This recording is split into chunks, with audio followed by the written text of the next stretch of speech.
stubborn teen acne, which is the biggest question. I mean, the minute we put out the conversation, communication that both of us are going to chat, the biggest question was stubborn teen acne.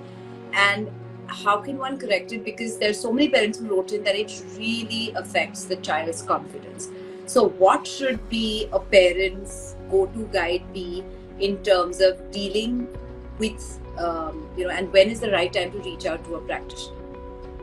So, I think how a teenage might present with an acne is firstly, this is not a scientific way of dividing, but I'm simply dividing it, okay? It could be those initial slight unevenness on the forehead or along the hairline that you might see. Yeah. In that, to make sure you check your child's scalp to see whether they have dandruff. It could simply be that slight change of the function of the oil glands on the face, which is beginning to happen because of hormones influence. So in that case, something as simple as changing their moisturizer, washing their scalp alternate days, teaching them the hygiene things that I told you in the first question. So these are things that you can teach them, and simple ointment like an adapalene can help. But however, reach out to your doctor. It's always good. I wouldn't say there is a right time to reach a doctor. Reach out to your doctor the day you see something which is irritating her skin. Yeah. Then tell you what's the right thing to do, right? But here, what I am telling you is generally for your knowledge. So that's what we end up doing for that. 2, she could end up having acne around the cheek.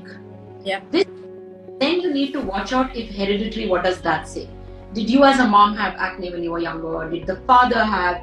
Sometimes mother and father don't have, but all the aunts and uncles in the family might have. Cousins in the family might have.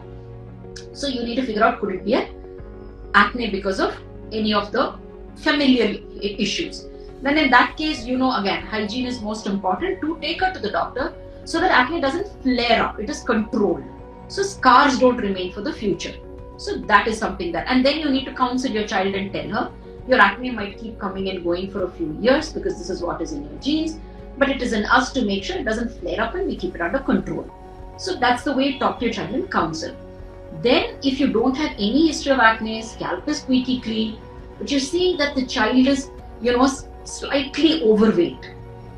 And then if you the child's body folds such as the neck, the underarm is getting a little darker, and then she also has acne, then the first thing you should do is cut out her sugar and cut out her dairy and then reach out to your doctor. It could be the start of something called as a PCOS. Yeah. So these are the 2-3 things that you can understand with your acne. None of this present, but she has a dry skin and some acne. It could even be the beginning of a thyroid issue. So these are a few things that you need to watch out in a teen group while they are growing into an adolescent. This could be. If you have ruled out all of this, it could be that your daughter has started using makeup. And in that case, maybe she's not cleaning her makeup brush properly. Maybe she's not keeping her sponge properly. Maybe she is using your cast away makeup or thrown away makeup. So maybe the makeup is not fresh. So all of this is also something that you may want to look out for. So today in the clinical practice, we have every gadget to take care of everything. However, certain scars like pitted scars are very difficult to take out. Therefore, this is the age that you teach your child how to take care. And the minute first acne, don't say, "Acha, teenage chala jayega, it will go away, don't worry, you'll grow out of it." Please reach out to your doctor. She might grow out of the acne, but what it leaves behind becomes very complex for us to remove, even with all the top gadgets. Right. So I reach out when you have acne. And we at RA, we're very, you know me, I'm very conservative. I say no to more people than I say yes to when they ask me for treatments.